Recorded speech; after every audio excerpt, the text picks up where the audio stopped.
child's name is Caden. He was born with Hirschsprung's disease, which is an intestinal disease. After his first initial surgery, they had put a catheter in, so that had where the injury had been made. He was taken into ICU where a suprapubic catheter was placed. During that time, we thought that it would just heal and everything would be okay, but we found out otherwise and found out that he had actually had a fistula where the connections between his urethra and his rectum were put a hole in there. So he was actually peeing poop and pooping pee, and that's how we knew something was wrong. His bladder was full of stool. Well, when Caden was born, we were in the hospital, and when he was first born, we thought everything was fine. After a few hours, when he began eating, I realized there was just something wrong. The way he was eating and spitting up, he just wasn't like a normal baby. I had 7 children and was around babies all my life, and I just had this feeling that there was something wrong. And we told a few of the nurses, and they all thought we were crazy. So finally, one of the nurses believed what kind of felt the same way I felt, that there was something wrong. And she went and called one of the NICU nurses, and then she came back in there and told us they were going to come get Caden at midnight. So they came and got Caden at midnight, took him to the NICU.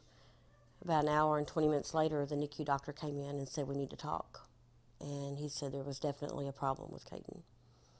So they began testing and couldn't figure out what was wrong. And they finally did x-rays and all kinds of other things. And after a few days, he was doing better.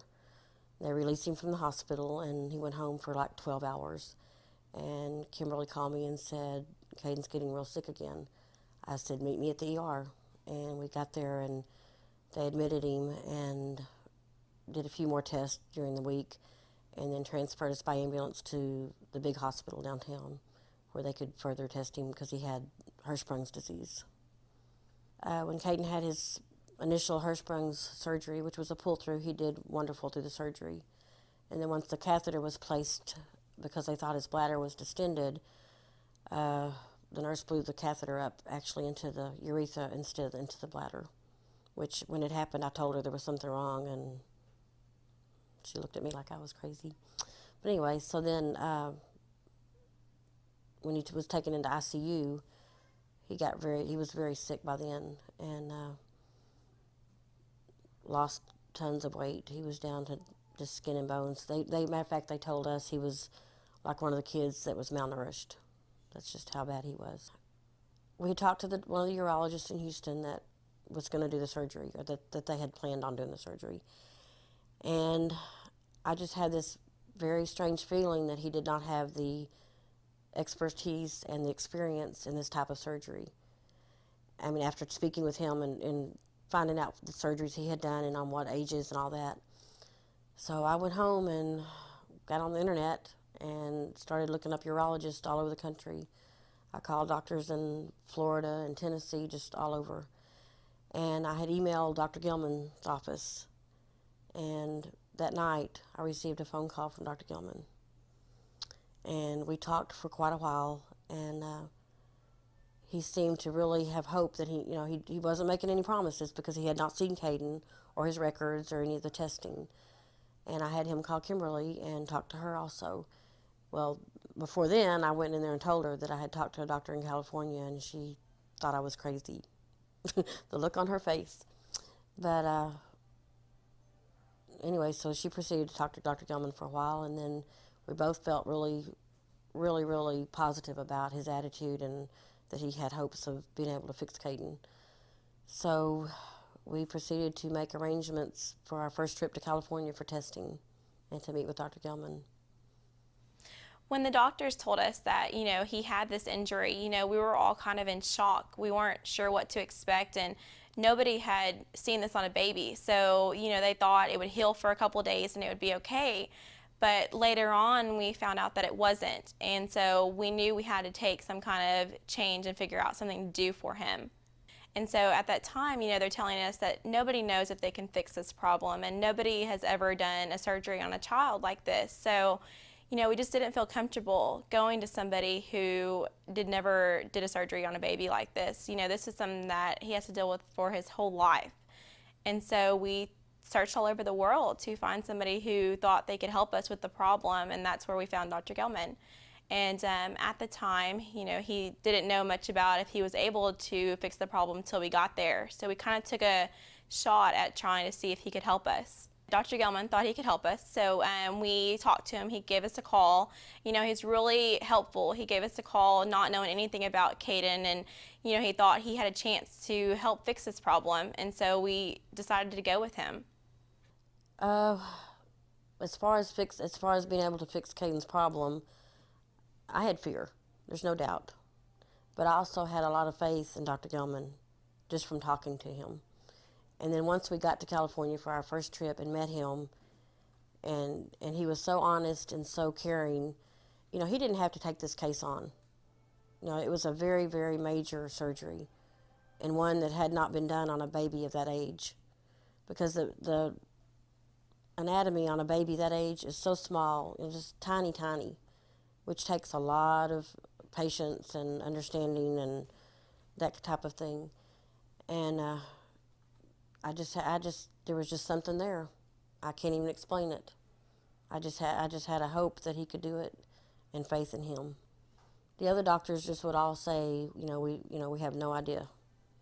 It's just a very major surgery for a baby of that age.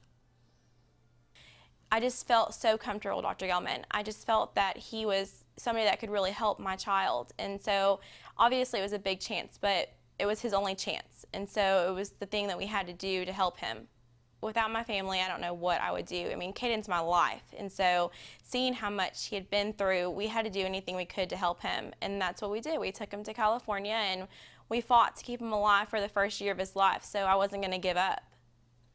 Well, getting to California, we weren't sure what to expect. We had a benefit to get there so we could get Caden to California. And we go to California and we meet with Dr. Gelman, and he does testing to see how bad his injury is. And come to find out, it was pretty serious. It was either he may not be able to fix it, or here's this chance that he can. And so initially we weren't sure what to expect. We just knew that this was going to be a big problem in his life. You look at his life and know that he may never be able to go to the bathroom on his own, and he may never be able to have kids, or may never be able to have a sexual life. You don't know those answers. And so Dr. Gelman gave us that hope that he may be able to.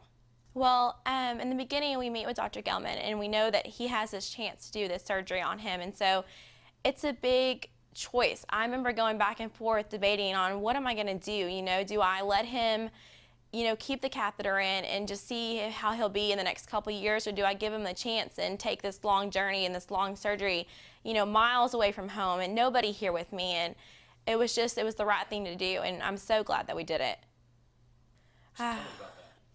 When I knew that something was going to change is that we were in Dr. Gelman's office, and we took Caden's catheter out, and Dr. Gelman had shot some dye through his urethra problem. And so when he did that, Caden peed, and we knew that there was hope, and we all just cried because we knew something was finally being done and that he was going to be okay. Well, one of my highest points was when the surgery was all over, which we were out there like 10 and a half hours waiting. And they said it all went wonderful. And then our next trip back, when they did the testing and took all the suprapubic catheters out and the regular catheter out, and Caden could actually urinate on his own, that was wonderful. We knew then that he had hope. Dr. Gelman was such an amazing man. He had hope for Caden, and he knew that Caden had been through so much. And to this day, we would recommend Dr. Gelman to anyone. Dr. Gelman and his team and everybody at UCI helped us so much, and just him being there, we knew that there was a chance, and even for his future, we don't know, if something could change at any time, but Dr. Gelman always has hope, and he always makes us feel like something's going to be okay.